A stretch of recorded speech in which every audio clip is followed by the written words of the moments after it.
Selamat sore teman-teman. Saya sapa dulu. Ada mie instan sama bergabung Pak Jen dan Pak Den sama bergabung. Ada Pak Dayat dan Om D. Apa kabarnya teman-teman? Di hari ini tanggal 4 Oktober, nggak terasa udah lewat kemarin bulan September ya. Saya harap kabarnya teman-teman semua baik-baik dan sehat. Dan tradingnya semua berjalan lancar. Oh ya, untuk hari ini tanggal 4 Oktober di hari Jumat seperti biasa di awal minggu pertama di Jumat ya, ada news NFT untuk nanti pasar US ataupun saat sesinya US nanti malam. Ada Pak Pandi, selamat bergabung. Apa kabarnya? Lalu di sini kemarin tadi dari Pak siapa ada kirimkan DM ke saya yaitu eh, ada menemukan grup Discord saya yaitu ada SS Trading View seperti ini. Nah, ini kebetulan kemarin saya ada Pak Heru sama bergabung. Oke, kemarin saya ada bagikan kemari, kebetulan saya nggak record dan saya ada sharekan di Discord saja. Dan juga karena nggak ada di record, jadi saya nggak ada upload ke YouTube. Nah, di sini adalah terlampir kurang lebih seperti ini dari kemarin tanggal 25 September, yaitu 25 September di Rabu lalu ya, Rabu lalu. Gold saat itu ada potensi ke new all time high di 2.700. Nah, penjelasannya seperti ini. Jadi dari Pak siapa mintanya lebih detail seperti ini. Ada tulisan ya, ada balok warna apa dan seperti ini ada zona demand dan support resistannya kayak gini. Nah, kebetulan saya agak banyak trade hanya yang di GBP USD saya ada running profit tetapi saya kena BP. Nah, di sini USD Jepang Yen yang saya sharekan dan ada running profit ya. Untuk Euro USD di sini saya hanya share tetapi saya agak ada entry dan udah turun ya. Nanti kita bahas lebih detail di TradingView. Nah, untuk DXY ada potensi naik ya. Lalu ini adalah GBP Australian Dollar. Untuk GBP Australian Dollar gagal ya. Ini saya terkena stop loss. Nah, ini ada seperti Pak Irwan ada bertanya ini apakah swing atau intraday untuk GBP Australian Dollar. Oh ya, jadi bagi teman-teman saya ada sharekan linknya. Jadi bagi teman-teman yang mau bergabung di grup Discord-nya tinggal klik aja. Nah, ini dia GBP USD. Lalu ya ini dia USD Jepang Yen. Dan tadi Pak Hasan ada bergabung. Selamat siang Pak Erik izin bergabung. Nah, lalu kita ini ada Pak Hasan ya. Sudah bergabung, selamat bergabung. Ada Pak Amin juga, selamat bergabung. Nah, kita lihat dulu lebih detailnya. Nah, seperti ini Euro USD kemarin saya dasarkan, tetapi saya gak entry, hanya share analisa, nampaknya ada penurunan, tetapi hanya sebatas turun sedikit saja, lalu ada retest lagi menguji zona supply dan ada penurunan. Jadi bagi teman-teman kalau udah yang sell di Euro USD kemarin di sini, ya nanti malam ada news NFP, kemungkinan saja bisa nge-breakout ataupun kembali pullback ke atas. Jadi kalau ada yang posisi sell, ada posisi sell di atas ini, mau take profit oke, mau hold, close partial juga oke. Nah, kita lihat dulu di DXY aja dulu ya. Nah, ini dia GBP Australian Dollar yang tadi terkena stop loss ya. Nah, karena nanti malamnya ada news NFP, jadi kita bahas dari dolar dulu. Nah, ini dia ada kenaikan ya. Ini dia ya, itu saat kemarin di tanggal 25 September. Nah, ini ada potensi naik ya, negatif korelasi dengan Euro USD, ada potensi ke equal high. Nah, untuk saat ini Euro USD udah kembali ke equal high yang di sini. Jadi memang secara analisa teknikal yang saya sharekan kemarin, pandangan saya yaitu ada potensi kenaikan dan ada sentimen positif untuk DXY.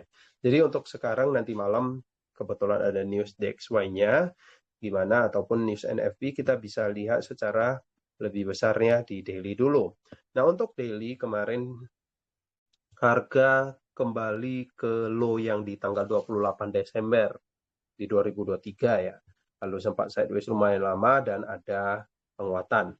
Nah, untuk saat ini kalau nanti malam ada sentimen positif news NFP, membuat sentimen positif DXY ataupun dolar, maka ada potensi nge-breakout swing high yang di sini, high daily, yaitu di tanggal 3 September kemarin di 101.900. Maka ada kelanjutan kenaikannya, bisa saja kembali naik. Nah, ini adalah DXY ya.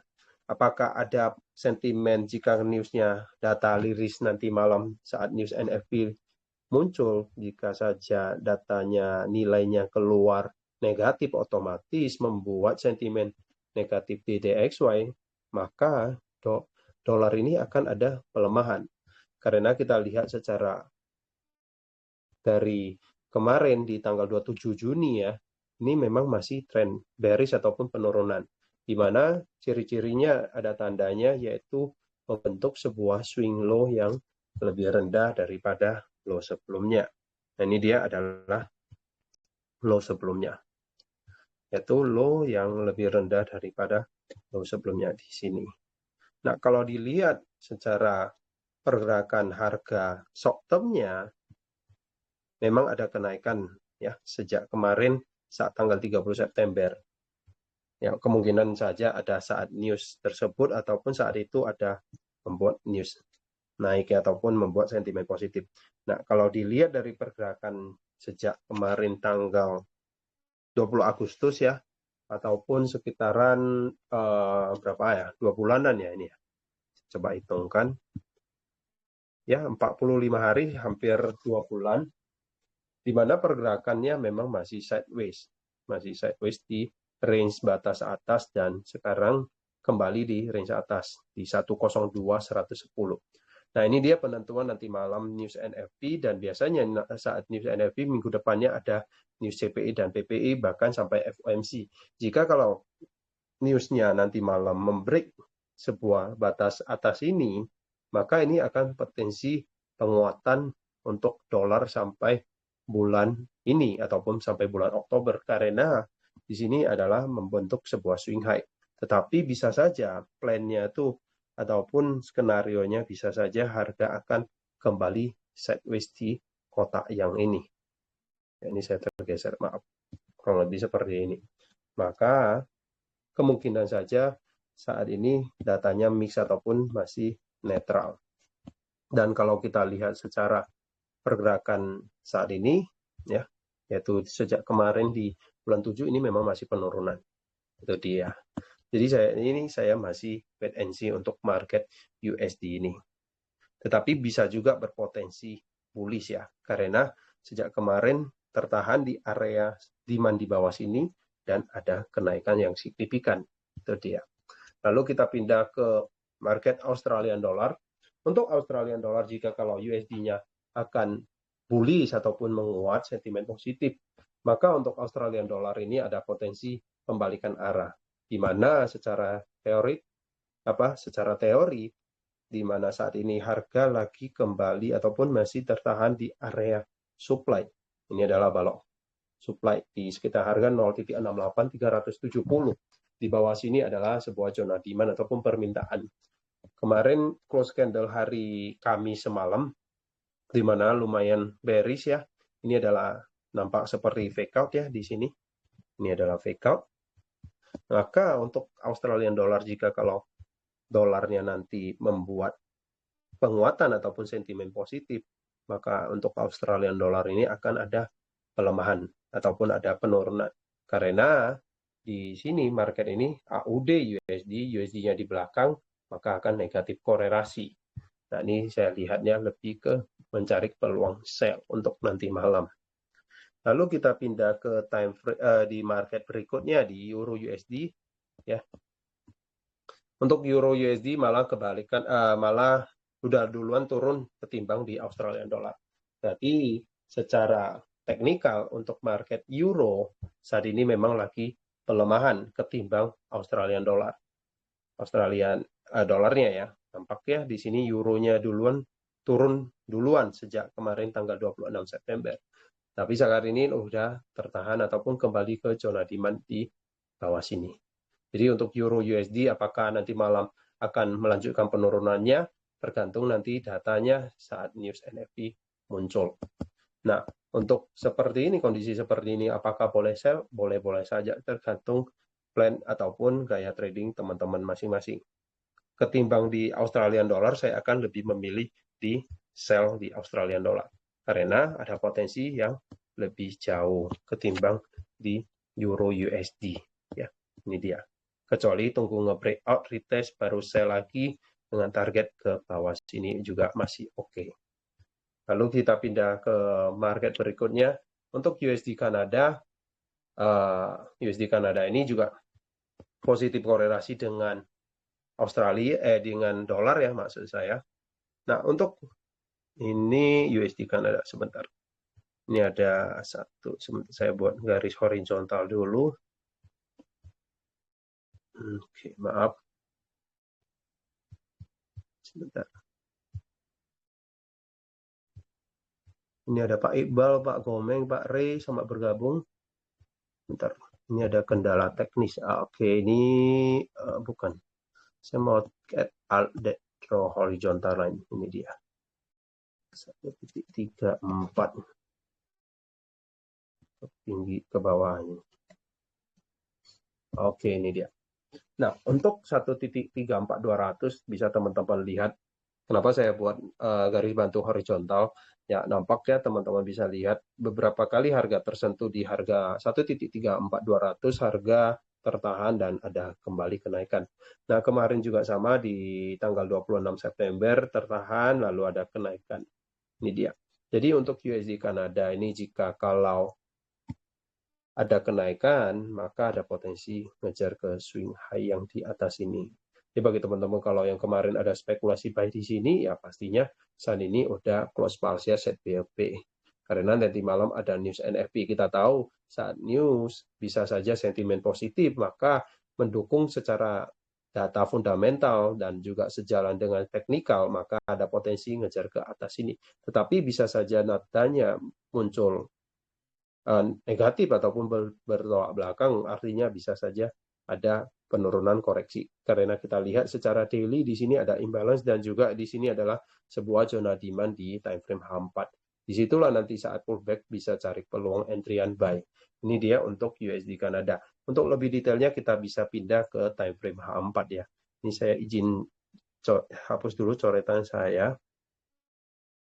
Nah, ini dia kita pindah ke time frame H4. Nah, untuk di time frame H4 bisa teman-teman perhatiin pergerakan harga saat ini untuk USD Kanada adalah tren kenaikan, di mana ciri-cirinya di sini ada membentuk sebuah swing high. High ini lebih tinggi ataupun dominan lebih tinggi daripada high sebelumnya di sini. Artinya di sini adalah sebuah swing high low. Nah, artinya di sini kemarin ada penurunan ini koreksi yang dimana tertahan ataupun pullback di area demand di bawah sini. Saya kasih warna biru. Nah, jadi bisa saja nantinya data rilis negatif, otomatis USD Kanada ini akan adanya koreksi. Di saat ada koreksi, disitulah bisa cari peluang entryan buy. Contohnya di sini ada base-nya demand, di situ nanti bisa cari peluang entry buy untuk minggu depannya. Dengan target kemarin, ya jika kau mampu nge-breakout swing high ini, maka ada potensi ngejar ke swing high berikutnya di atas sini. Ya, jadi kalau teman-teman bertanya apakah potensi swing trade, ini dia target swingnya. Kalau intraday ya boleh pindah di time frame H4, bisa pindah ke time frame H1. Jadi kalau scalpingan apakah bisa sell? Boleh-boleh saja, tergantung perspektif teman-teman ataupun gaya trading teman-teman masing-masing. Ada yang suka counter trend, sell di time frame rendah, kayak gini, nanti baru di bawah untuk buy juga. Oke, ini untuk USD Kanada. Nah, lalu ada yang bertanya USD Kanada ini apakah akan berdampak korelasinya dengan komoditas oil? Pastinya 100% iya. Kita bisa lihat USD Kanada itu lagi kenaikan, kita bisa lihat ya di oil ini. Kita bisa lihat dari daily, trennya saat ini masih penurunan ya. Nah, ini dia ada koreksi ya. Ini bisa cari peluang entry and sell. Nih, dia lagi turun. Lalu kita bisa pindah ke time frame H4. Untuk time frame H4, kita marking dulu mana sih zona-zona supply yang untuk cari peluang sell. Dia sekarang udah di area supply, ada potensi naik nih, masih ada potensi naik ke atas ini. Ini dia untuk USD, untuk oil. Karena maaf, karena ini adalah sebuah swing low high di time frame besarnya. Ini adalah swing low high, ini adalah swing low low. Jadi kalau mau pakai terus Fibonacci, yaitu tariklah dari swing low high ke low low. Nah ini dia zonanya 1 dan 2. Ini ada area supply untuk cari peluang sell. Contohnya di sini nanti bisa cari sell dengan target boleh ke bawah sini. Nah untuk untuk US oil teman-teman bisa cek memang ada penurunan, bisa cek di harga Pertamina di minyak non subsidi ya, ada harga penurunan. Lalu kita pindah di XAU USD untuk gold. Saat ini masih sideways. Ya, wajar banget gold ini saat ini lagi sideways karena efeknya seperti ini biasanya memang saat menunggu news NFP ya. Kita bisa lihat secara daily dulu. Untuk daily-nya trennya sebenarnya masih tren bullish. Tetapi kalau bagi teman-teman yang suka scalpingan, boleh saja buy sell di range yang sideways tersebut. Kita pindah ke time frame H4 tadi, ya nampak ya di sekarang ini masih di range ini. Maka ini saya sendiri masih wait and see. Nampak kemarin harga ada turun koreksi, tertahan di zona demand di sini, lalu ada kenaikan.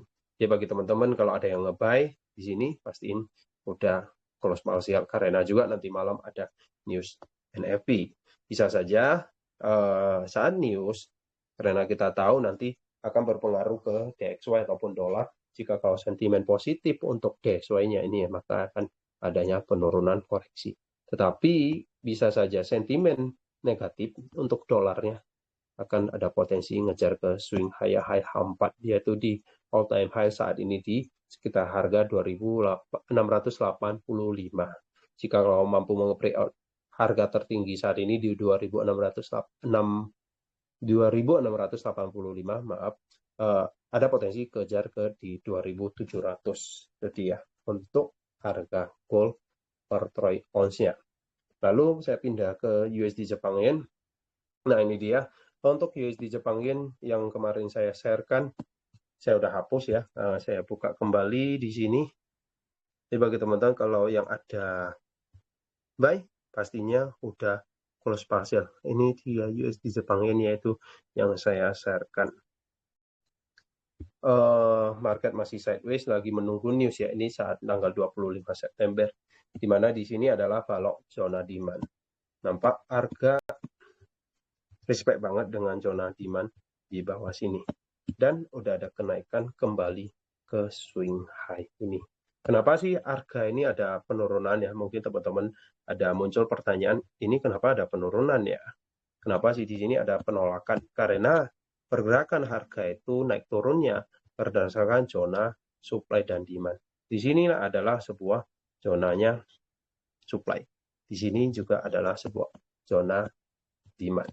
Nampak jelas kenapa harga tertahan ataupun stop di sini ada penurunan. Kenapa harga stop di sini bertahan dan ada kenaikan. Disitulah bisa teman-teman perhatiin di mana ataupun akan mengetahui di mana area yang untuk nge-buy, cocoknya nge-buy, dan juga di mana area untuk nge-sell. Itu dia.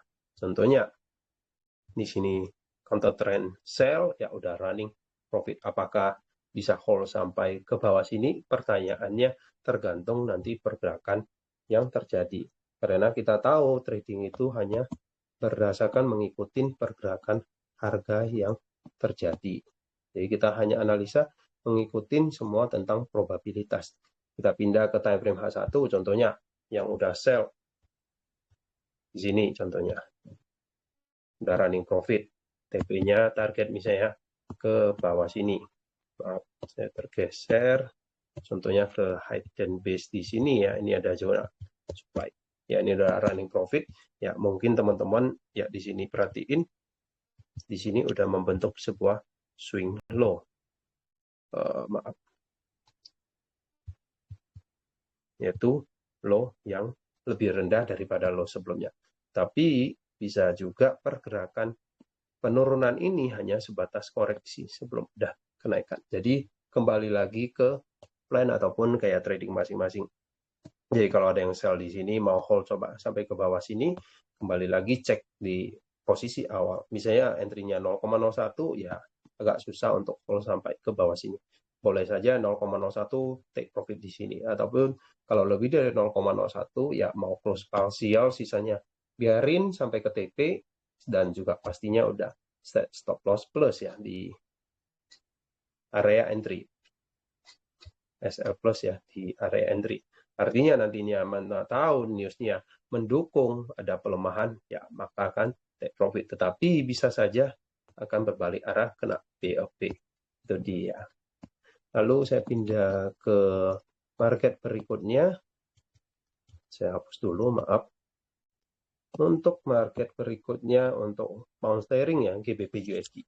Untuk GBP USD sama persis seperti di Euro USD.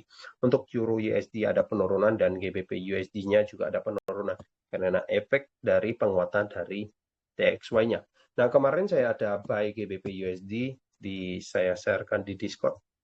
Sebentar saya tunjukin, ya ini dia. Nah, ini dia, saya kena BP ya di sini. Saya kena BP dan ada penurunan. Tetapi bisa juga harga turun kembali koreksi sebelum melanjutkan kenaikannya. Notnya seperti itu. Dan beneran terjadi. Nampak ya di sini. Ini saya kena BP. Waktu itu saya nge-buy di sini. Apakah saya udah hapus? Saya coba lihat dulu. Ya, benar.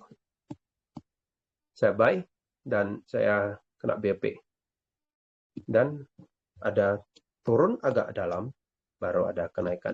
Di mana sekarang harga gagal nge-break swing high 4 dan ada penurunan. Nah, ya, jadi berikutnya ini untuk GBP USD gimana? Kita bisa cek dari daily. Untuk daily-nya trend masih bullish ya. Ini dia. Tetapi saat news NFP ini ada zona demand. Saat news NFP saya masih wait and see dulu. Bisa saja ini naik koreksi ya, karena di sini ada imbalance. Bisa juga harga langsung ngedrop ke bawah. Ini dia untuk GBP USD. Jadi belum ada yang menarik. Yang menarik menurut saya di Australian dollar. Lalu saya coba pindah ke time frame H4 ya, nampaknya untuk GBP USD ini pergerakannya masih pelan. Ya, pun kenaikan bisa saja potensi naik imbalance. Mungkin saja naik. Sebentar, maaf. Saya hapus dulu. Ini dia zona support yang terbreakout. Bisa saja naik koreksi sebelum ada penurunan. Itu dia. Oh ya, kemarin yang saya bagiin detail-detail ini karena saya nggak ada recordnya, jadi saya share seperti ini. Jadi bagi teman-teman kalau mau lihat lebih terperinci, nanti recordnya ini saya akan upload ke YouTube ya. Itu dia. Ini dan Pak John, selamat bergabung. Oh ya, lalu saya intermezzo di sini saya ada sharekan ada informasi yang menarik ya. Income 1 miliar per bulan dalam 6 bulan mungkin saja ya. Mungkin saja ya. Info lebih detailnya akan saya bagiin kemungkinan minggu depan. Dan pastinya bukan MLM, bukan money game, bukan juga judi ya. Ini clear bisnis. Nanti saya akan bahas lebih detailnya untuk minggu depan. Jadi sangat cocok untuk side income. Lalu itu saja untuk pembahasan kali ini ya. Udah hampir setengah jam bagi teman-teman. Kalau ada yang mau bertanya, boleh. Ini udah bisa di-unmute, langsung bertanya aja boleh.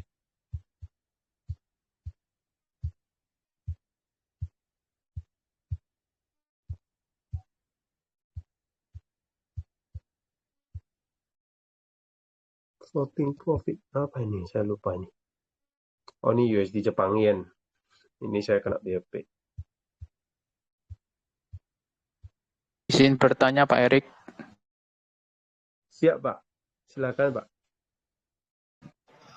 Semisal mau swing trade itu kalau struktur acuannya di berapa ya Pak? H1 atau H4 ya Pak? Misal kalau H1 membuat lower low lebih pendek, kita bisa swing sell atau sebaliknya. Terima kasih. Siap. Pertanyaan dari Pak Iqbal yaitu tentang acuan time frame di time frame berapa bisa menjadi patokan untuk swing trade. Nah, ini saya berikan contohnya untuk di market Australian dollar. Nah, kalau acuan pertama kita akan melihat potensi swing trade yaitu untuk target yang jauh, di mana swing trade itu pastinya hold posisi yang lumayan lama. Nah, contohnya di Australian dollar ini karena harga lagi di atas, di mana jarak dari atas ini ke bawah sini kan lumayan lebar ataupun lumayan jauh. Ini bisa jadi sebagai potensi swing trade. Ini yang pertama. Lalu kita bisa pindah ke time frame H4 untuk memperkecil resiko. Nah, untuk di time frame H4, di time frame daily kita bisa lihat tadinya di supply. Di H4 malah kita melihat trennya sebenarnya masih tren bullish ataupun tren kenaikan. Kita bisa markingkan dari swing high dan swing low. Ini dia swing high H4, ini dia swing high low H4.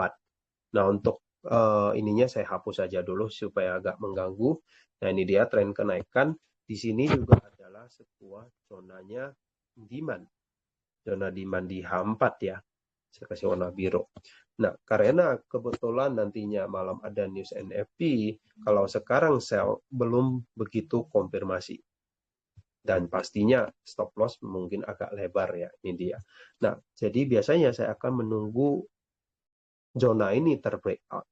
Jadi nanti malam jika kalau DXY-nya menguat ya, DXY positif menguat, otomatis di Australian dollar ini akan ada penurunan.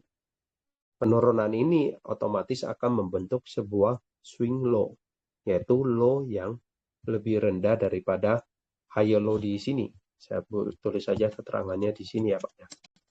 Higher low H4 ya. Nah, ini ilustrasinya nanti jika kalau mampu nge-breakout zona ini, kembali lagi di sini akan membentuk sebuah swing low H4. Lalu kita bisa tandain di sini adalah tetap masih swing high H4. Berarti pergerakan harganya nanti range-nya itu di sini. Nah, saat pergerakan harga kita udah tahu pergerakan batas atas dan batas bawah, saat tunggu harga pullback ataupun koreksi naik ke atas, kita tinggal marking lagi beberapa zona supply. Ingat kalau mau meng-sell yaitu tunggu di area supply. Ini dia saya kasih warna kuning sebentar. Warna krim, ini warna krim. Di sini juga bisa sebagai zonanya supply. Nah, dan juga boleh pakai TOS Fibonacci retracement. Nah, biasanya akan sejajar ya ataupun searah. Nah, lalu di sini ini juga bisa sebagai target target sell ataupun di bawah sini.